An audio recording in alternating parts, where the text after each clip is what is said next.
నీకు తప్పని ఎందుకు అనిపించిందని క్వశ్చన్ చేసే దమ్ము లేదా నవదీప్లో? నువ్వు పోమ్మా, నువ్వు కూర్చో, నువ్వు ఊరి నుంచి వచ్చావు, నువ్వెక్కడి నుంచి వచ్చావు?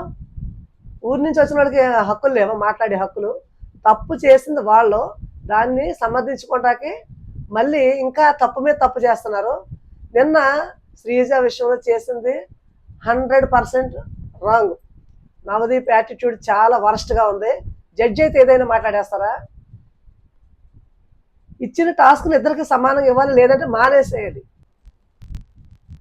నిన్న జరిగిన అగ్ని పరీక్షలో ఎంత మాత్రం శ్రీముఖి చేసింది కరెక్ట్ అనిపించింది. కొన్ని కోట్ల మంది చూస్తున్నారు, అయినా సరే అక్కడ తను చేసిన తప్పు క్లియర్గా కనిపిస్తుంది. షాకిబ్ని కల్కిని పిలిచినప్పుడు ఇద్దరిని కలిపి ఒకేసారి, అది ఒకే టాస్క్, ఇద్దరికి ఒకే టాస్క్ ఇచ్చినప్పుడు ఒకేలా చేయాలి.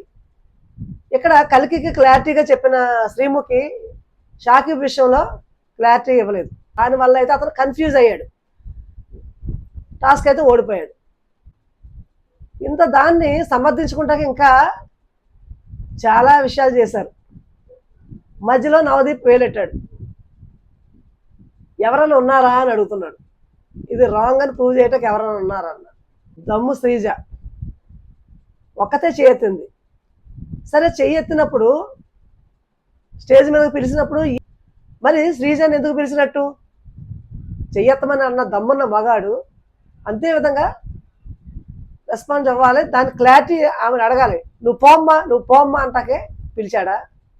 శ్రీముఖి చేసింది ఒక తప్పట్టు దాని మీద పెంట మీద ఇంకా రాయేశాడు. ఇది ఎంతవరకు కరెక్ట్ అని మీకు అనిపిస్తుంది? ప్లీజ్ కామెంట్ అయితే చేయండి. ఇటువంటి విషయాల్ని నిర్లక్ష్యం చేస్తే ఇంకా ముందు ముందు ఇంకా తప్పులు చేస్తారు. కొంతమంది చూసినప్పుడు ఖచ్చితంగా పాయింట్అవుట్ చేస్తారు. మీకు నచ్చినట్టు చేయడానికి ఊళ్ళో వచ్చిన వాళ్ళకి మేము సమాధానం చెప్పము అని అంటాకి చాలా రాంగ్.